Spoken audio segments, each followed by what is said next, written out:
2013 conviction of 14 Vietnamese dissidents.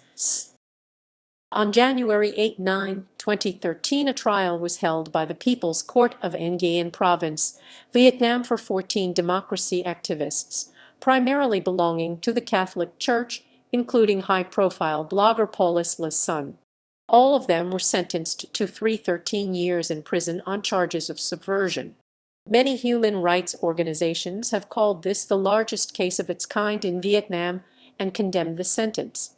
Many organizations, including the U.S. Embassy in Vietnam, have called for an immediate release of the dissidents. Defendants.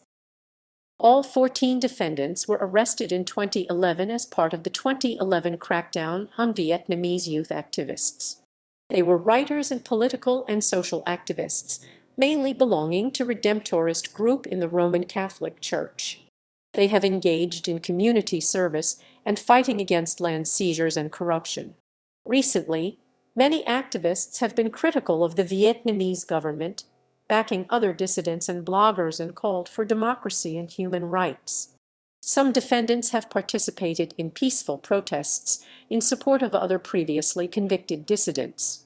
The defendants were Nearly all defendants were bloggers or students. Among the 14 defendants, 3 of them come from the same family: Dang Ngoc Minh, her son Nguyen Dang Vinh Phuc, and her daughter Nguyen Dang Minh Man. 2011 arrests. Many of them were arrested in the 2011 by the Vietnamese government for protesting for land rights and circulating a petition to free prominent legal rights activist Cu Hai Ha Vu, a prominent human rights defender, who was imprisoned for 7 years in April 2011. Prior to the trial, Dang Xuan Diu was quoted saying, "I have done nothing contrary to my conscience," and that in punishing him, the government was trampling on the eternal good morals of the Vietnamese nation. Trial. The trial was held in the city of Vinh on January 8 and 9, 2013, by the People's Court of Nghệ Province, Vietnam. The courtroom was packed due to the unusually large number of defendants on trial as well as police. Outside the courtroom, relatives and supporters of the defendants clashed with hundreds of uniformed, as well as plainclothes security police, blocking them from gathering outside the court. The police physically attacked many supporters, including elderly women and Catholic clergy, and some were also temporarily detained. Nguyen Dinh Quang's mother, attempting to attend the trial, had also been beaten by police outside the building in the afternoon. Charges.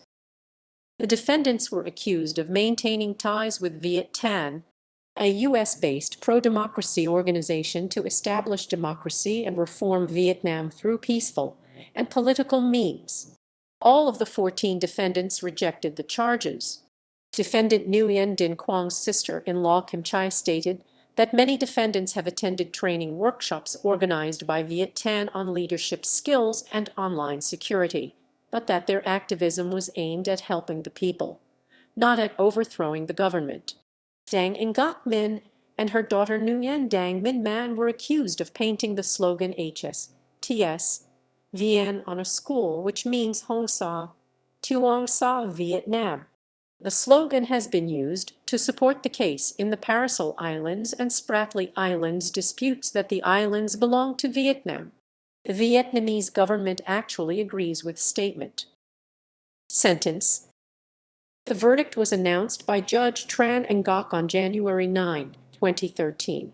3 have been sentenced to 13 years, and 11 others to 8 years on charges violating Clause 1 of Article 79. At the trial, Paulus Le Son was the only one not to have acknowledged any wrongdoings. According to Human Rights Watch, the supposed charges included attending a training course by Viet Thanh in Bangkok, being members of Viet Thanh, or actively participating with the organization. A BBC report says that these sentences were among the harshest given to any political dissident in Vietnam in recent years. International response.